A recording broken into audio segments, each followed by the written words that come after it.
주옵소서. 아멘. 다 같이 일어나셔서 예수 우리 강여 찬양해 주시겠습니다.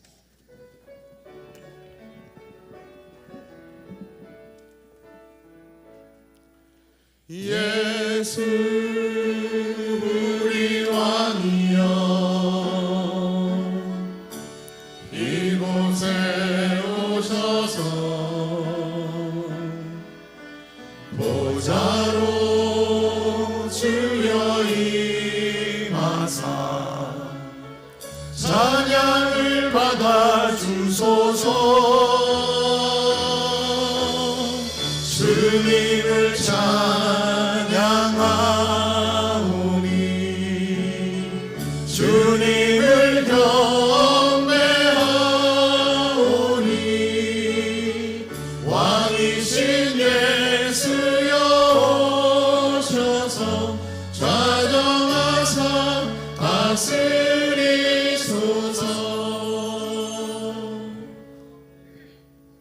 하나님은 영이시니 예배하는 자가 영과 진리로 예배할지니라. 아멘.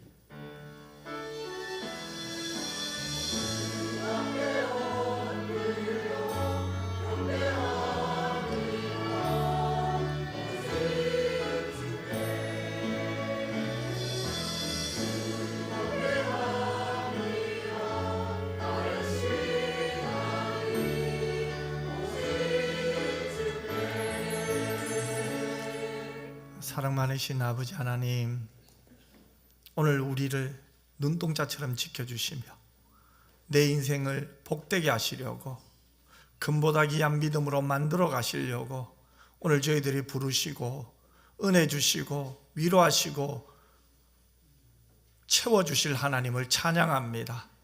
영혼이 소생되는 예배가 되게 하여 주시옵소서. 하나님의 임재를 경험하는 예배 되게 하여 주옵소서. 내 속사람이 강건해지는 예배 되게 하여 주옵시고 하나님을 마음껏 높이며 경배하며 살아가는 예배 되게 하여 주시옵소서. 거룩하신 예수님 이름으로 기도드리옵나이다. 아멘.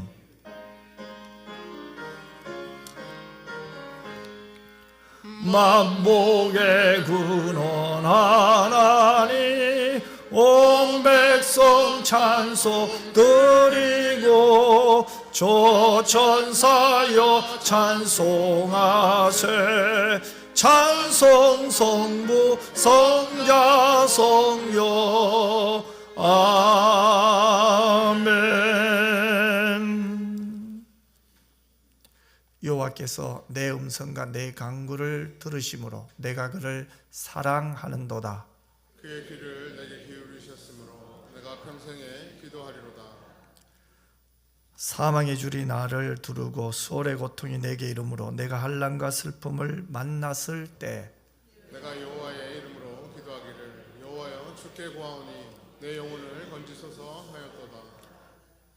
여호와는 은혜로우시며 의로우시며 우리 하나님은 긍휼이 많으시도다. 여호와께서는 순진한 자를 지키시나니 내가 어려울 때에 나를 구원하셨도다.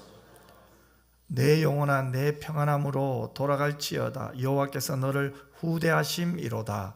주께서 내 영혼을 사망에서 내 눈을 눈물에서 내 발을 넘어짐에서 건지셨나이다. 내게 주신 모든 은혜를 내가 여호와께 무엇으로 보답할까?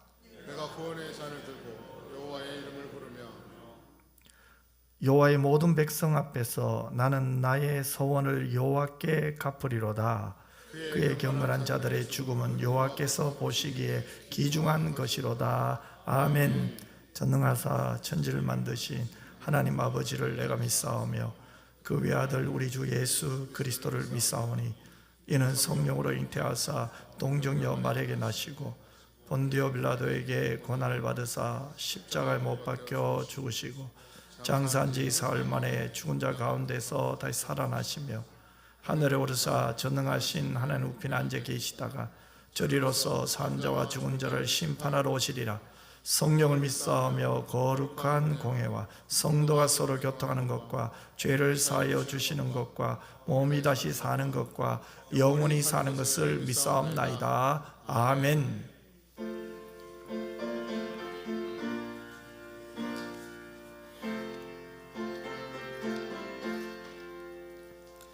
죄짐 맡은 우리 구주 어찌 좋은 친구인지 걱정 근심 무거운지 우리 주께 맡기세. 주께 고함 없는 거로 복을 얻지 못하네. 사람들이 어찌하여 아랠 줄을 모를까. 시험 걱정 모든 괴로 없는 사람 누군가. 부질없이 낙심 말고 기도드려 아뢰세. 이런 진실하신 친구 찾아볼 수 있을까. 우리 약함하시오니 어찌 아니하렐까. 근심 걱정 무거운지 아니 진짜 누군가. 피난처는 우리 예수 주께 기도드리세. 세상 친구 멸시하고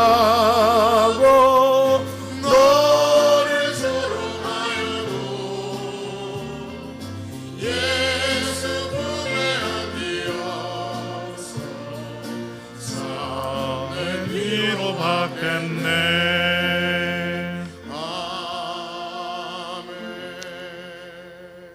우리를 빛의 자녀 삼아주신 하나님 아버지 고맙습니다. 내 한 것 하나도 없어도 작은 머리로 이해하는 것이 많지 않아도 지명하여 언약 백성 빛의 자녀 삼아주시니 고맙습니다. 그 어느 때보다도 구주 예수 오심이 기다려지는 24년의 겨울의 초입에 선 은평교회 모든 믿음의 가족들을 홍해를 건너게 하신 하나님께서 다시 꽃피는 봄까지 건너갈 수 있도록 역사하여 주시옵소서. 한 사람 한 사람 손 붙들고 이 힘든 시간을 잘 건너갈 수 있도록 하나님께서 도와주시옵소서. 특별히 우리 아버지와 어머니들을 강건하게 붙들어 주셔서 생명의 숨을 허락하여 주시옵소서. 우리는 자주 이전에 받은 때를 따라 돕는 은혜를 잊어버리고 세상 따라가려고 하는데 우리는 반드시 자신의 언약 백성의 때를 따라 도우시는 하나님을 믿고 지금 우리나라의 정치, 경제, 사회, 문화, 교육 모든 부분에서 기존에 잘 갖추어진 체계마저도 무너져 내리고 있는데 양극화되어 참담한 혼돈 가운데 빠졌으니 이 혹독하고 엄혹한 시간이라도 오실 구주 예수님을 믿음으로 기다릴 수 있도록 도와주시옵소서. 공동체를 위험에 빠뜨릴 수 없어서 공개적으로 전도는 할 수 없었지만 은밀히 믿던 신자들의 구별된 삶의 이유가 예수님 때문인 것을 알고 교회로 들어오려는 택한 백성들은 있었고 그 백성들이 수년의 검증을 더 거치고 물속에서 이전에 나는 죽고 예수께 연합되고 교회로 입회하는 것을 성도 앞에서 서약하는 수고와 위험을 마다하지 않았던 첫 교회에서는 멀어지고 오히려 교회 아닌 모임에 더 가까워지지 않도록 개인도 교회도 죽은 이방신들에게 더 크게 더 많이 더 힘있게 되기를 비는 우상 숭배자처럼 되지 말고 더 사랑하고 더 나누고 더 용납하는 예수님의 본을 보는 성도 되게 도와주시옵소서. 하나님으로부터 먼 사람일수록 사람들에게 선택받기 더 쉬운 세상에서도 더 많이, 더 크게, 더 힘이 있는 권세를 가진 사람을 따르는 세상의 길을 버리고 우리는 더 사랑하고 더 나누고 더 용납하는 예수님의 길을 잃지 않고 따라갈 수 있도록 도와주시옵소서.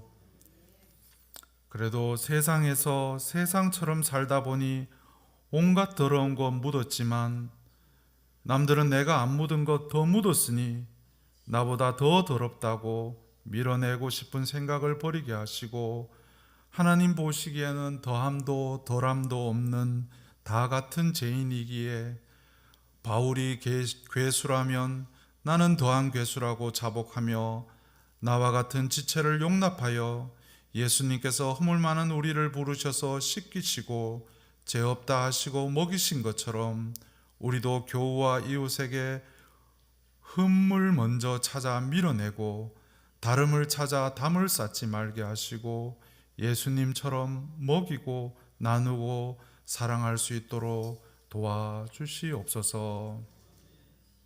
그래서 우리는 미워하며 품지 못할 세리와 죄인이 왔을 때 제자와 함께 먹이신 예수님, 5개의 소박 한 빵으로 5,000명을 먹이신 예수님, 6월절 아무의 집에서 마지막 식사를 베푸시며 살과 피를 주신 예수님, 디베레아 호수에서 친히 숯불을 피워 생선과 빵을 준비하여 베드로와 제자를 먹이신 예수님 따라 미움받고 상처받고 세상에 존재가 잊혀져가는 사람들이 찾아올 때도 또 성도들이 모일 때도 우리는 흠을 먼저 찾고 밀어내고 담을 쌓지 말고 말씀을 우선 먹이고 공개하는 교회 되게 역사하여 주시옵소서.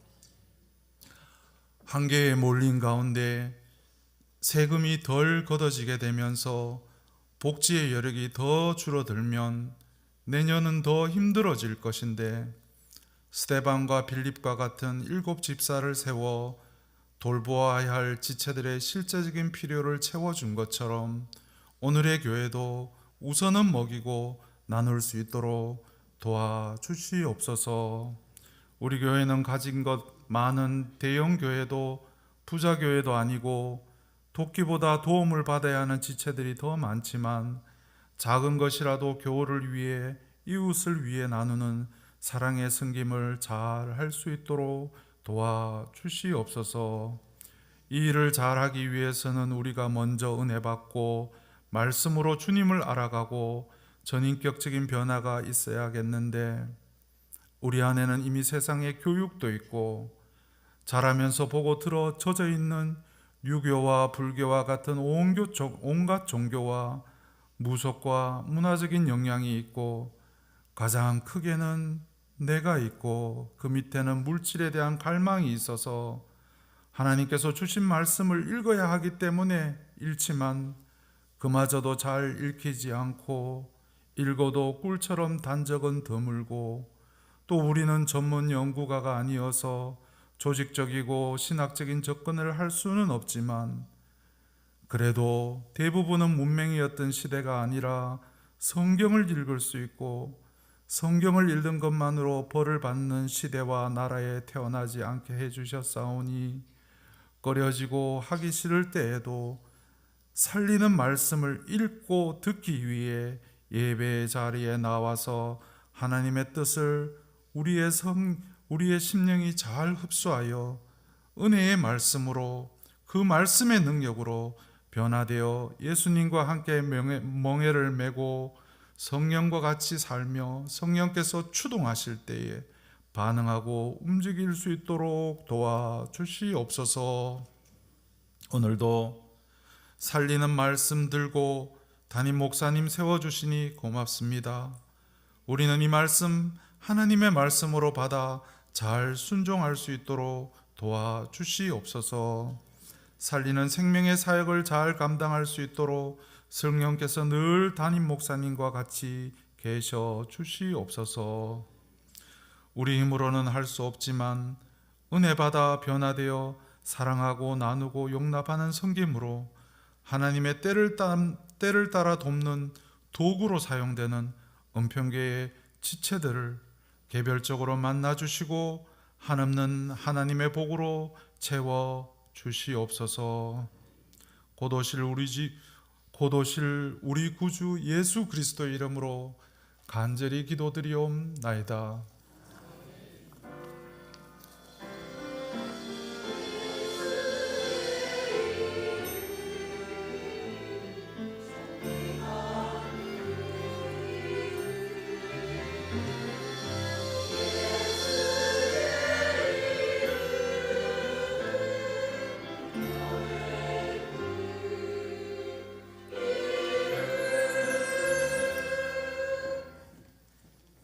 하나님 말씀 볼까요? 출애굽기 20장 4절에서 6절 말씀이에요.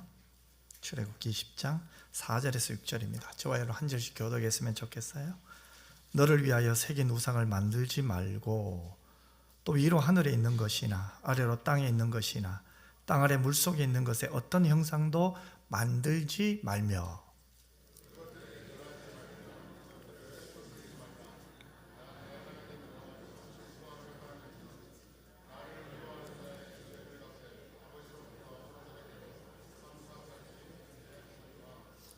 같이 읽을까요? 나를 사랑하고 내 계명을 지키는 자에게는 천대까지 은혜를 베푸느니라. 아멘. 하나님 앞에 정성껏 드린 헌금을 봉헌하겠습니다.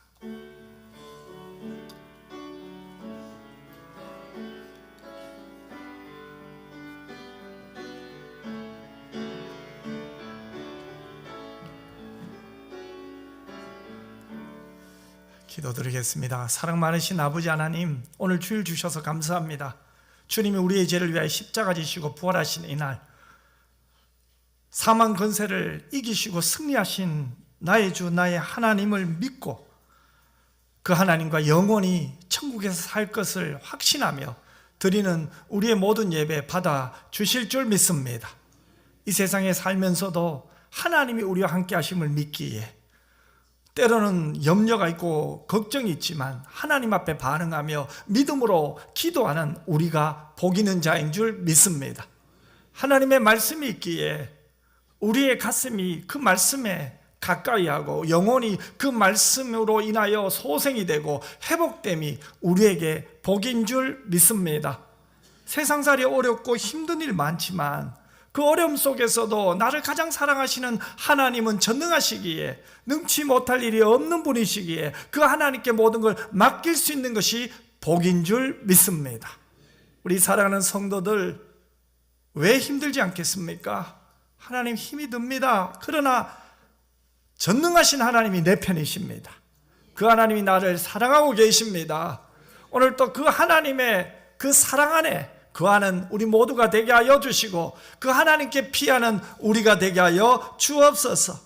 하나님, 생존에 발목 잡히는 사람 한 사람도 없게 하시고 때로는 몸이 약하여 힘은 들지만 우리의 속사람은 더욱더 하나님을 갈망할 수 있도록 도와 주시옵소서. 거룩하신 예수님 이름으로 기도드리옵나이다. 아멘. 교회 소식 알려드립니다. 예배 후 행정당에 있고요. 다음 주일이죠. 오후 찬양 예배는 우리 하나님 앞에 감사하는 찬양으로 영광 돌렸으면 좋겠습니다. 나의 주 나의 하나님, 그분께서 우리와 함께 하시고 또 주님이 나를 위해 이 땅에 오신 거 감사하죠? 그래서 우리 하나님께 감사합시다. 그래서 좀 마음껏 높입시다. 하나님. 아멘. 개인도 좋고요, 가족도 좋고요, 친구들도 좋고요, 성도들과 함께 하나님을 찬양했으면 좋겠어요. 한 주간 잘 준비해서 우리 하나님께 영광 돌립시다.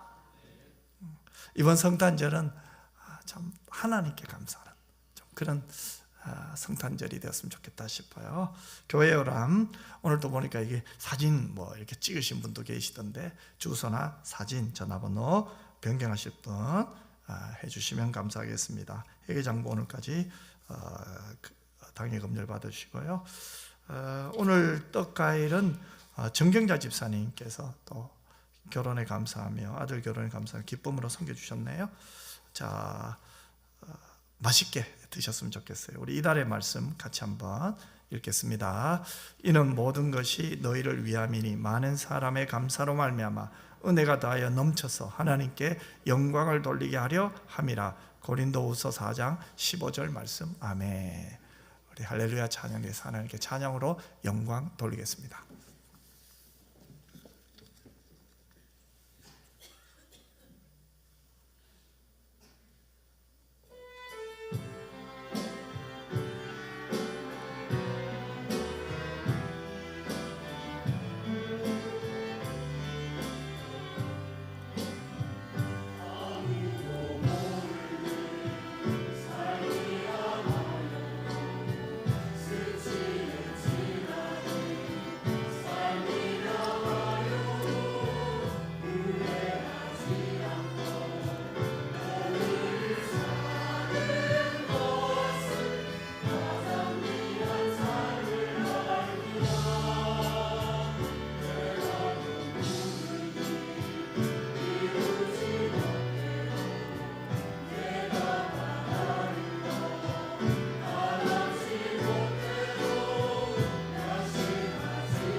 성탄절을 앞두고 제게 이런 마음이 있어요. 예수님 감사해요. 여러분도 그렇죠? 예수님 참 감사하죠. 우리가 복음을 알고 믿고 또 예수님 때문에 사랑할 수 있다는 것 축복이죠. 특별히 내년에는 저희 교회가 이 예수님을 좀 전하는 교회 되었으면 좋겠어요. 아멘. 이 예수님, 이 복음을 전하는 교회. 아멘. 한 사람이 한 사람을 복음 전하고 예수님 전하는, 또 예수님께 감사하는 또 내년 한 해 되도록 우리 원래 며칠 안 왔지만 계속 기도했으면 좋겠습니다. 그 마음으로 우리 사랑절 합시다. 우리 옆 사람에게 축복합시다. 참 잘 나오셨습니다. 큰 은혜 받으세요. 저는 어릴 적부터 십계명을 읽으면서 1계명과 2계명이 참 비슷하네, 그걸 많이 느꼈어요. 너는 나 외에 다른 신들을 내게 두지 말라. 너는 우상을 만들지도 말고 그것들을 섬기지 말라. 참 비슷하잖아요. 그런데 왜 하나님께서 이렇게 1계명, 2계명 이렇게 우리가 이렇게 나누고 또 이 말씀을 이렇게 알고 있을까 고민이 되었어요. 이렇게 비슷한데 하나를 묶으면 안 될까? 여러분도 이런 생각 한두 번 했을 거예요, 그죠? 그런데 이 칼빈의 주석에 보면 1계명과 2계명의 다른 점을 이렇게 이야기하고 있어요. 1계명은 하나님은 어떤 분인가에 대해서 이야기를 하고, 2계명은 하나님을 어떻게 예배해야 할 것인가에 대해서 이야기하고 있다. 제 고민이 사라졌어요. 여러분, 1계명은 너는 나 외에 다른 신들을 내게 두지 말라고 했어요. 2계명은 우상을 숭배하지 말라고 했어요. 그러면 1계명은 누구에 대해서 말하는 거예요? 너는 나 외에 다른 신들을 내게 두지 말라. 이 말은 하나님이 유일하신 하나님이라는 거예요. 하나님 외에는 다른 신이 있을 수 없다는 거예요. 그래서 2계명이 이 유일하신 하나님께 우리는 어떻게 나가야 될까? 이 유일하신 하나님을 우리가 예배할 때 어떻게 예배해야 될까? 거기에 대해서 말씀하고 있어요. 자, 1계명이 예배의 대상으로서 유일하신 하나님에 대해서 말씀하고 있다면 2계명은 예배의 올바른 방법을 강조하고 있어요. 1계명이 거짓된 신을 경계하도록 가르치고 있다면 2계명은 거짓된 예배를 경계하도록 가르치고 있어요. 자, 그러면 오늘 이 시대는 어떤 시대입니까? 참 근원을 달리하는 시대예요. 얼마나 많은 세속적 가치관들이 충돌하고 있습니까? 그래서 이 시대는 혼란스러워요. 불분명해요. 피곤해요. 또 우리 입장에서 보면 영적 전쟁 아닙니까? 이런 시대에 우리가 어떻게 참되고 살아계신 하나님을 예배하는 자로 살아갈 수 있을까? 거기에 대한 대답이 바로 2계명이에요. 자, 그래서 2계명은 오늘 본문을 통해서 보면 먼저 참된 예배자가 되기 위한 경고가 있고요, 또 참된 예배자에 대한 축복이 있어요. 자, 먼저 경고를 한번 볼까요? 우리 4절 말씀인데요, 같이 한번 4절 읽어보겠습니다.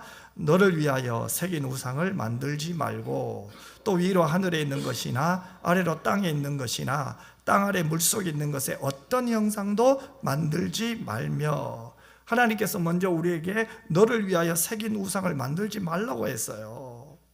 어떤 형상도 만들지 말라고 했어요. 그러면 우상이 뭘까요? 먼저 1차적으로 우상을 한번 살펴봅시다. 오늘 2계명에 준해서 우상, 예배와의 관계에서 보면 이 우상은 예배 대상으로 만들어지는 어떤 형상이라고 정의할 수 있잖아요. 그런데 여러분, 성경은 결코 교육적인 목적이나 예술적인 목적으로 행하는 작품 활동을 금하지 않았어, 그죠? 그런데 문제는 이런 작품들이 작품으로 존재하는 것이 아니라 예배의 대상이 되면 우상이에요.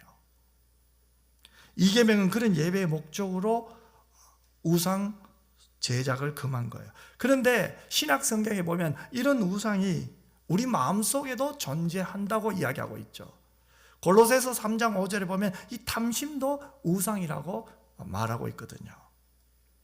우상을 우리 마음속에도 얼마든지 만들 수 있다고 이야기해요. 여러분, 내 마음과 존재를 사로잡아 참되신 하나님을 향한 시선을 앗아가고 하나님 외에 다른 것을 탐하게 하는 일체의 탐욕이 우상이 된다는 거죠. 어떤 의미에서 우리 마음은 우상 공장이에요. 시도 때도 없이 우리 마음에는 끝없이 우상이 만들어지고 있어요.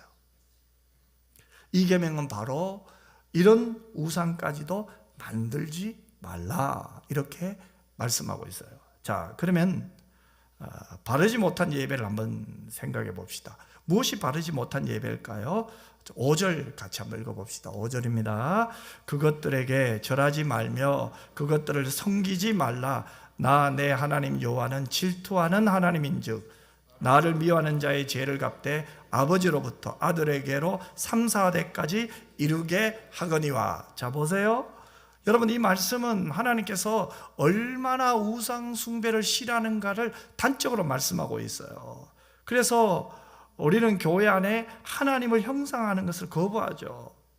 그런데 성상을 옹호하는 정교회나 가톨릭에서는 이런 상징을 통해서 오히려 하나님을 더 잘 만날 수 있다고 주장하기도 해요. 이 정교회는 이 동방교회죠. 이 4, 5절을 이렇게 했어요. 새긴 우상을 만들지 말라고 했기 때문에 조각상은 만들지 말아라. 그런데 그림은 괜찮지 않나. 그래서 그 그림은 허락을 했어요. 그래서 정교회는 주로 평면 위주예요. 평면 위주의 그림들이 참 많이 있어요. 반면에 가톨릭에서는 교회 안에 수많은 교인들이 글을 모른다. 그래서 그림과 조각상은 하나님을 잘 모르는 자들, 특별히 무지한 성도들을 그림으로서, 조각으로서 가르치기에 아주 참 유익하지 않느냐. 그래서 그것 때문에 갈라진 것이 동방교회, 서방교회예요. 그리고 서방교회는 가톨릭이 된 거죠. 그러니 괜찮다 이 말이에요. 그래서 지금도 성당에 보면 뭐가 많아요? 조각상이 많아요. 심지어는 이계명도 없어요. 그런데 여러분, 하나님은 어떤 분입니까? 하나님은 영이세요. 모든 예배 시간마다 하나님은 자신의 임재를 약속했어요. 그 하나님을 우리는 직접 만날 수 있고 경험할 수 있고, 오늘 또 하나님의 임재 안에서 하나님을 사랑하고 높일 수 있는데, 그 하나님을 만날 수 있고 경험할 수 있는데 꼭 예배의 대상으로서 성상이 필요할까요? 아니죠. 이것은 형상입니다. 이 형상에 절하는 것, 형상을 숭배하는 것, 우상입니다, 여러분. 모교에 있었던 이야기예요. 한 60대 후반에 어르신이 교회에 등록했어요. 그런데 이분이 오랫동안 절을 다녀서요. 그런데 교회에 등록하자마자 모든 예배 다 참석해요. 새벽부터 시작해서 모든 예배 다 참석해요. 그런데 이분은 새벽 기도에도 얼마나 일찍 오는지 몰라요. 가장 먼저 와요. 그런데 이분이 하는 행동이 있어요. 예배당문을 열고 이렇게 들어와서 꼭 강단 앞에 가요. 그리고 강단 앞에 가서 꼭 이렇게 절을 해요. 그리고 제자리 가서 기도해요. 그런데 그 교회에는 십자가가 강단에 있었던 모양이에요. 그러면 이분에게 있어서 교회 강단에 있는 십자가는 우상이 되어버려요. 이분은 그것을 믿는 거예요. 그 형상에 절을 하게 되는 거예요. 저는 우리 위해 십자가에 죽으시고 다시 사신 예수 그리스도, 그 주님을 믿는다면 우리의 경배 대상은 사람이 만든 십자가가 아니에요. 십자가에 죽으시고 다시 사신 살아계신 예수 그리스도를 믿어야 될 줄 믿습니다. 우리가 붙들고 경배할 것은 십자가가 아니에요. 주님이에요. 하나님은 사람이 손으로 만든 것에 가둘 수 있는 분이 아니에요. 어떻게 피조물인 우리가 우리를 창조하신 하나님을 내가 만든 형상에 가둘 수 있겠어요? 그것은 불가능한 일이에요. 그러므로 사랑하는 성도 여러분, 하나님을 가두려 하지 마세요. 바로 이 점이 예수님과 사마리아 여인과 나누었던 대화, 요한복음 4장에 너무나 잘 나타나 있잖아요. 사마리아 여인이 예수님과 대화를 나누다가 예수님께서 심상치 않은 분임을 이 여인이 깨닫는 뭔가 다른 것 같아요. 그래서 평소 자신이 궁금했던 것을 예수님께 묻죠. 하나님을 어디서 경배해야 됩니까? 어디서 예배해야 됩니까? 우리 조상들이 말한 산에서 해야 하나요? 아니면 예루살렘에서 해야 하나요? 이렇게 예수님께 물어요.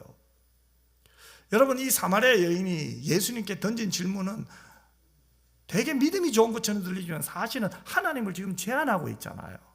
하나님은 어느 곳에도 계시잖아요. 꼭 그들이 말하는 산에서 예배드려야 됩니까? 예루살렘에서 예배드려야 됩니까? 아니죠. 그래서 예수님께서 이 제안을 싹 없애버렸잖아요. 예수님은 이 산이나 예루살렘 아무 상관이 없다고 하셨죠. 그리고 뭐라고 했습니까? 요한복음 4장 24절이죠. 같이 한번 읽어볼까요? 하나님은 영이시니 예배하는 자가 영과 진리로 예배할지니라. 아멘. 영과 진리로 드리는 예배, 성령 안에서 드리는 예배, 이 말은 뭡니까? 장소의 구애됨이 없이 언제 어디서든지 그곳에서 하나님을 느끼고 온 마음으로 예배하라는 거예요. 그렇다면 우리는 어떤 예배를 드려야 될까요? 공예배. 우리가 모였어요. 이곳에 함께 모일 때 하나님의 임재를 누려야 되겠죠. 예배당 문을 나서요, 집에 가요. 그곳에서도 삶의 예배를 드려야겠죠. 왜요? 하나님이 임재하잖아요. 내 일터에서도 하나님이 함께 하시잖아요. 임재하고 계시잖아요. 그래서 우리의 삶의 전 영역에서 하나님을 예배하는 삶이 되었으면 좋겠어요. 이 예배당 뿐만 아니라 이 예배당 문을 나서는 어느 곳이든지 살아계신 하나님, 영이신 하나님, 나를 사랑하신 하나님이 나와 함께 하실 줄 믿습니다. 우리는 그것을 믿는 거예요. 그렇기 때문에 우리는 아무것도 없어도 하나님을 느낄 수 있어요. 가정이든 직장이든 집에서든 어느 곳에든 예배할 수 있고 하나님을 임재를 느낄 수 있는 거죠. 아무것도 보이지 않는 어두운 밤길에도 하나님을 느낄 수 있고 하나님을 누릴 수 있는 거죠. 십자가를 봐야만이 은혜가 되고 뭐 꾸며놓은 것이 있어야만이 거룩해 보인다.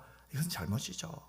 뭘 보지 않아도 살아계신 하나님을 느끼며 감사할 수 있어야 하는 것이 바로 우리 신자의 모습 아니겠어요? 그렇기 때문에 우리가 섬겨야 될 대상은 뭐예요? 유일하신 하나님 한 분밖에 없어요. 영이신 하나님, 지금도 우리와 함께 하시는 하나님, 나의 주 하나님만을 섬기시는 저와 여러분 되었으면 좋겠어요. 그러면 하나님께서 왜 우상을 만들지 말라고 했을까요? 오늘 보면 5절에 보면 그 하나님께서 우상을 만들지 말라고 하시고는 뭐라고 했어요? 나는 질투하는 하나님이다, 이렇게 말해요. 우리가 조금 이해할 수 없는 단어 아니에요? 질투. 여러분, 질투라는 단어 여러분 어떻게 느껴요? 썩 좋은 단어 아니잖아요. 국어사전에도 보면 이 질투는 시샘하고 미워함이라고 이야기해요. 이웃집이 잘 돼요. 괜히 배가 아픈 거예요. 샘이 막 나는 거예요. 질투잖아요.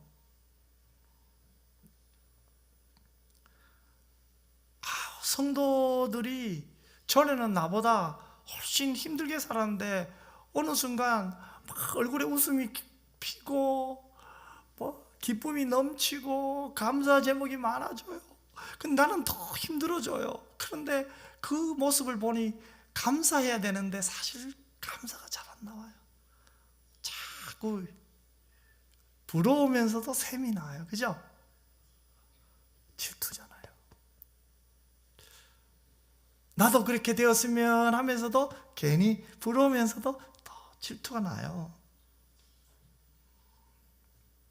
그래서 오늘 본문에서 하나님께서 질투하신다 할 때 우리는 자칫 잘못 해석하면 어휴, 하나님도 시샘하시네, 하나님도 질투하시네, 그렇게 생각할 수 있어요. 하지만 오늘 본문에서 말씀하고 있는 이 질투라는 단어는 그런 의미가 아니에요. 이 말을 열심으로 해석할 수도 있어요.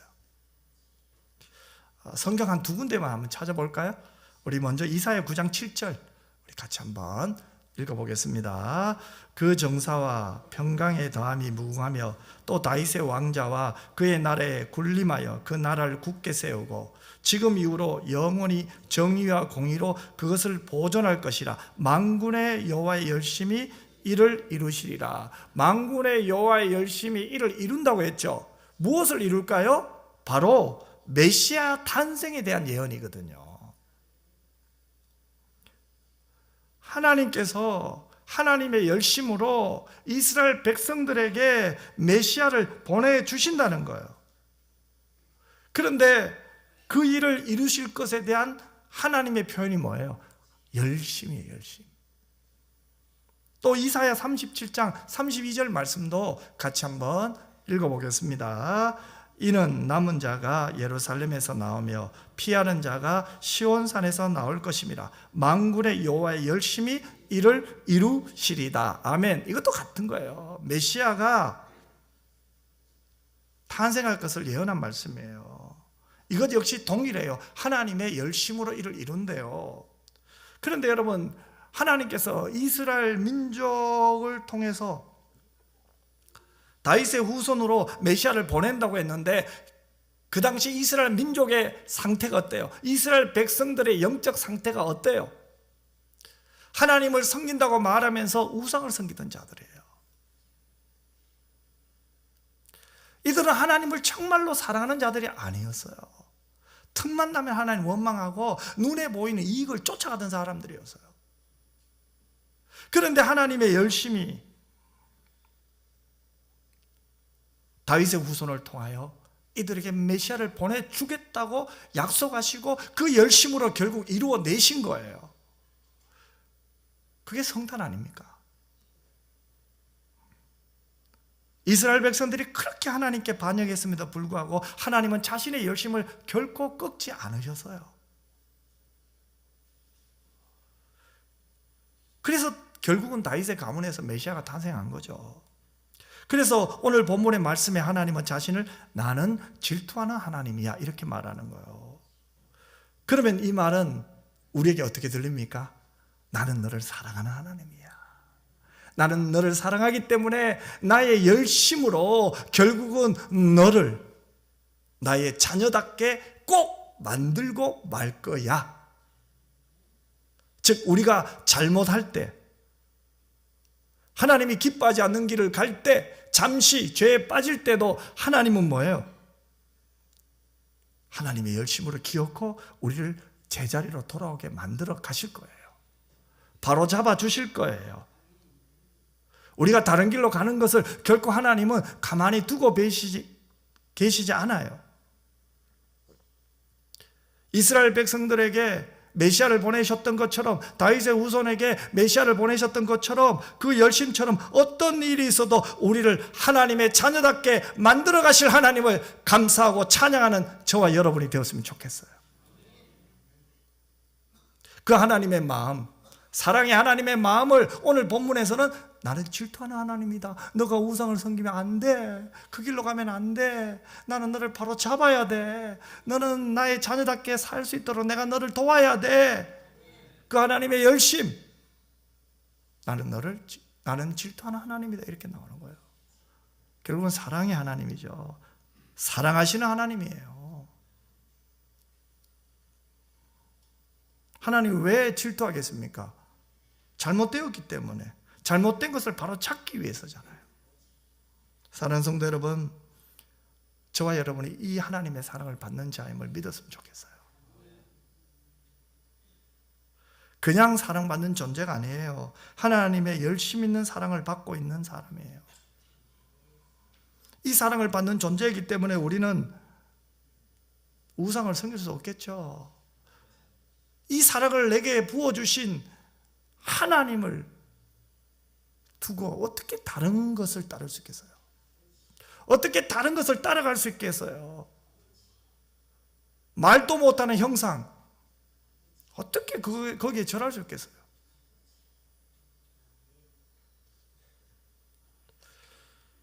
여러분, 그렇다면 이 십계명은 우리를 힘들게 하기 위해서 하나님이 만든 게 아니잖아요. 흔히 우리는 법 그러면 어때요? 일단 법 하면은 두려워요. 이 법을 지키지 못할까 봐. 또 이 법을 지키지 못해서 받을 형벌부터 먼저 연상이 되잖아요. 여러분, 이것은 인간의 타락성을 반영하는 인간의 사고죠. 그래서 우리는 먼저 잘 지킬 것을 생각 안 하고 못 지키면 받을 벌부터 생각하는 거예요. 이게 이 타락한 인간의 본성이에요. 그러나 자세히 보세요. 십계명 전체의 내용은 하나님이 우리를 사랑하시고, 내 너 사랑한다, 정말 사랑한다, 나는 너에게 복 주기 원한다, 그 이야기예요. 십계명은 우리를 사랑하시는 하나님의 이야기예요. 물론 십계명도 분명히 하나님의 법이기 때문에 법을 어긴 사람에 대한 처벌 조항이 있어요. 경고도 있어요. 오늘 본문 5절 중하반절에 보면 이렇게 나와요. 나를 미워하는 자의 죄를 갚되 아버지로부터 아들에게로 3, 4대까지 이르게 하거니와. 분명히 나와요. 얼마까지입니까? 3, 4대까지죠. 이 말은 뭐예요? 죄가 이렇게 깊은 흔적을 남기고 오랫동안 영향을 미친다는 거죠. 물론 죄의 영향력이 흔적을 남겨요. 하지만 이것보다 죄를 압도하는 하나님의 사랑은 얼마나 클까요? 오늘 본문 6절에 보세요. 그 죄를 압도하는 하나님의 사랑에 대해서 6절에 이렇게 말하고 있어요. 나를 사랑하고 내 계명을 지키는 자에게는, 그 다음 같이 읽어볼까요? 시작. 1000대까지 은혜를 베푸느니라. 여러분, 하나님을 사랑하는 자, 유일하신 하나님을 섬기는 자, 그에게는 3, 4대가 아니죠. 1000대까지 은혜를 베푼다고 했어요. 여기서 우리는 하나님의 은혜가 죄를 압도하는 모습을 보게 됩니다. 은혜가 죄를 압도해버려요. 그러면 하나님이 우리에게 주신 십계명의 의도는 뭡니까? 저주나 형벌이 아니죠. 축복이에요. 축복. 하나님 우리에게 복을 주시기를 원하세요. 하나님의 그 마음을 우리는 이 십계명을 통해서 느낄 수 있어야 돼요. 느껴야 돼요. 신명기 4장에서 6장에 보면은 십계명을 해설해 놓은 장이라고 할 수 있어요. 집에 가서 꼭 신명기 4장, 5장, 6장 꼭 한번 읽어보세요. 시간강에서 신명기 4장 40절을 보면 하나님이 우리에게 주실 복, 우리에게 복을 주시려고 이 십계명을 주셨다는 것을 우리는 알 수 있어요. 한번 신명기 4장 40절만 한번 같이 한번 읽어볼까요? 이렇게 말씀하고 있거든요. 같이 읽겠습니다. 오늘 내가 내게 명령하는 여호와의 규례와 명령을 지키라. 너와 내 후손이 복을 받아 내 하나님 여호와께서 내게 주시는 땅에서 한없이 오래 살리라. 여러분, 하나님의 마음을 좀 이해하시겠어요?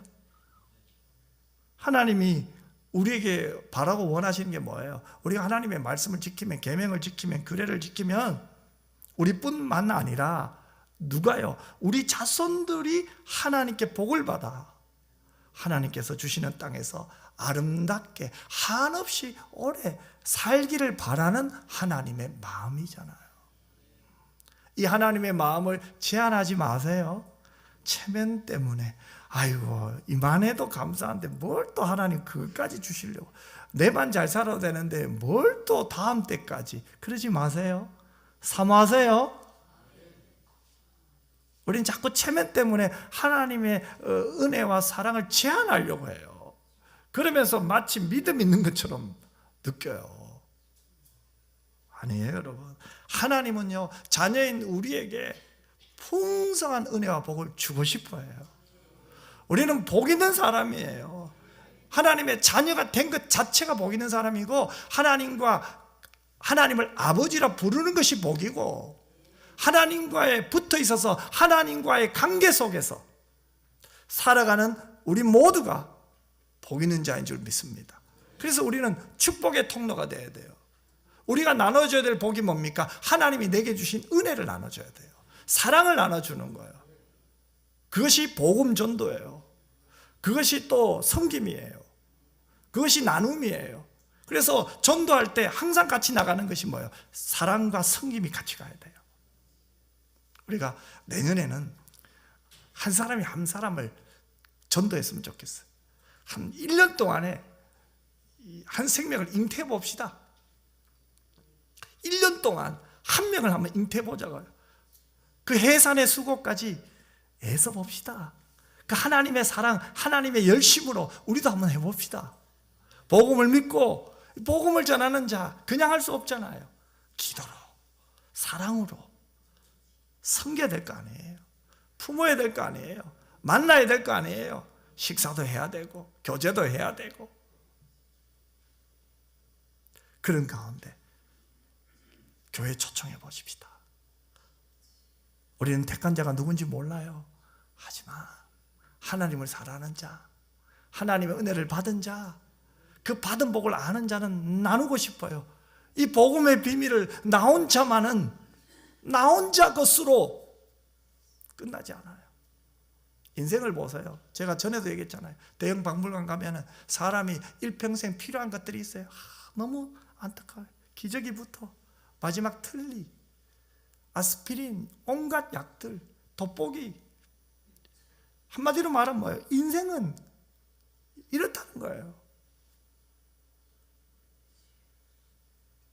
태어나서 자라고 성장하고 힘이 있을 때도 있지만 언젠가는 그 힘이 꺾이고 기억력은 점점 쇠퇴해지고 내 몸 하나 내 스스로 감당할 수 없을 때가 오는 것이 인생이에요.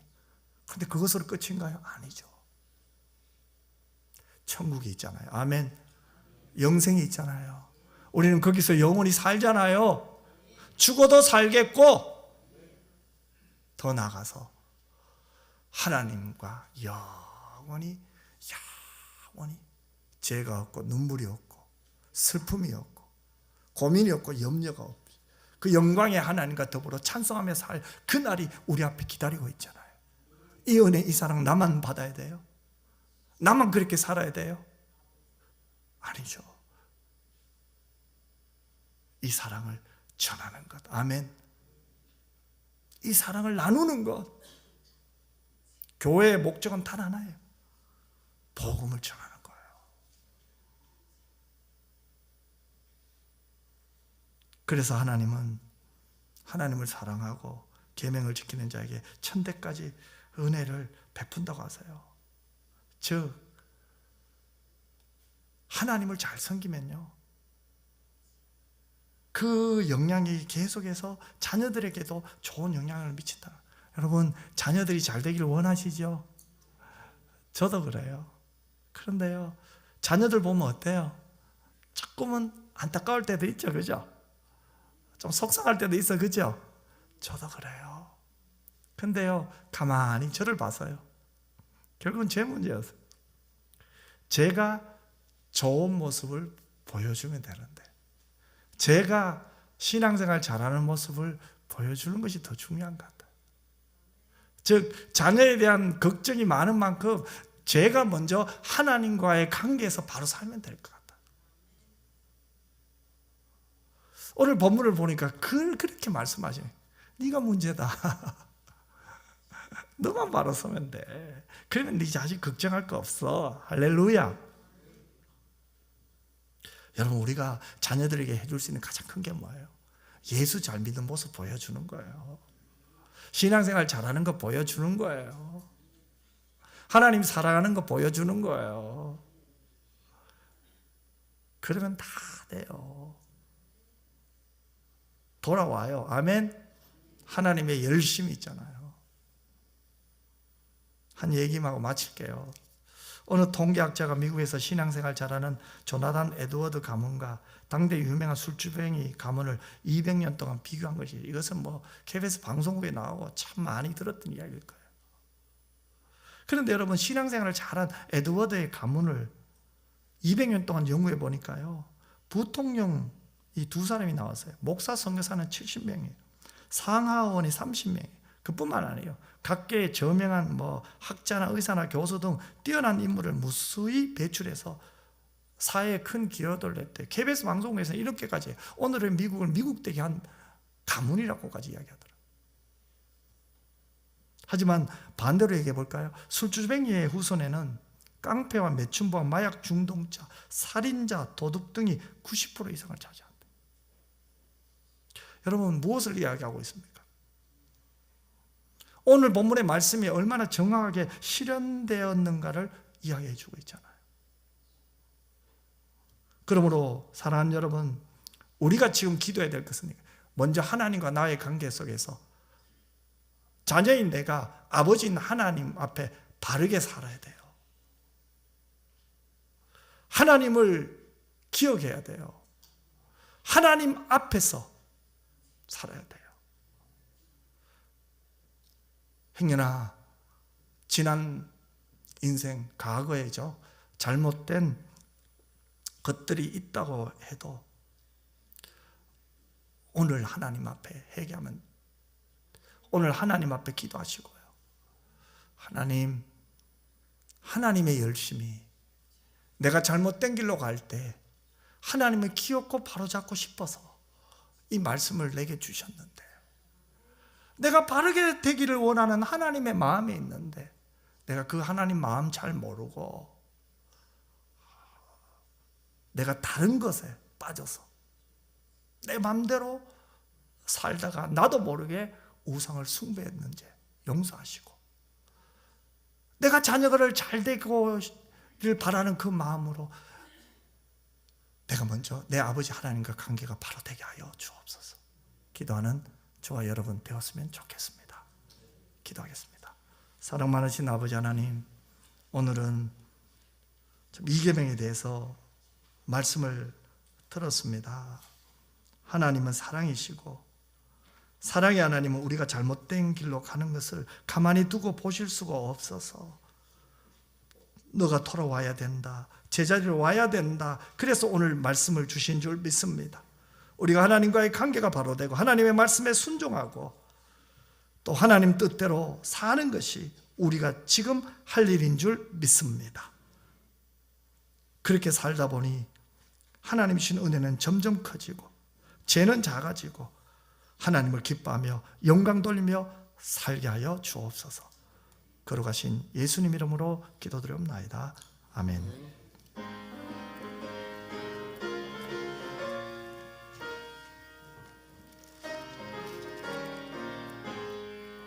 큰 죄에 빠진 나를 주 예수 건지사 그 넓은 품에 다시 부르신 은혜는 저 바다보다 깊고 저 하늘보다 높다. 그 사랑 영원토록 나 찬송하리라.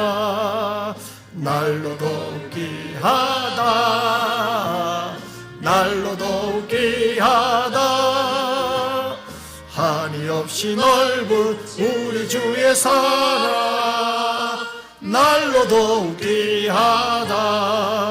옛날에 유대 땅에 주 예수 다닐 때 그 은혜 받으려고 그 물이 모였네. 눈먼 자 병든 자를 다 고쳐주셨으니 나 같은 죄인까지 그 은혜 받도다. 날로도 귀하다, 날로도 귀하다. 한이 없이 넓은 우리 주의 사랑, 날로도 귀하다. 주 크신 사랑으로 만 백성 위하여 그 십자가의 고난 다 받으셨으니 그 속죄 받은 성도 높이 높여 온 천지 울리도록 주 찬송하리라. 날로도 귀하다, 날로도 귀하다. 한이 없이 넓은 우리 주의 사랑, 날로도 귀하다.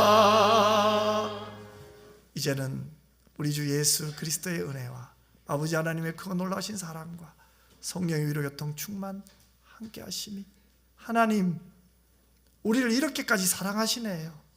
잘 되라고, 바른 길 가라고, 하나님이 원하시는 그 길 가라고 오늘도 하나님의 열심으로 계속해서 말씀하시고 격려해 주시고 다독이시고 결국은 하나님이 원하시는 그 길로 가게 하시는 그 하나님을 확신하고 믿고 기도하며 따라가기를 원하는 우리 은평교회 모든 교우들 위해 이제로부터 영원토록 항상 함께 있을지어다. 아멘.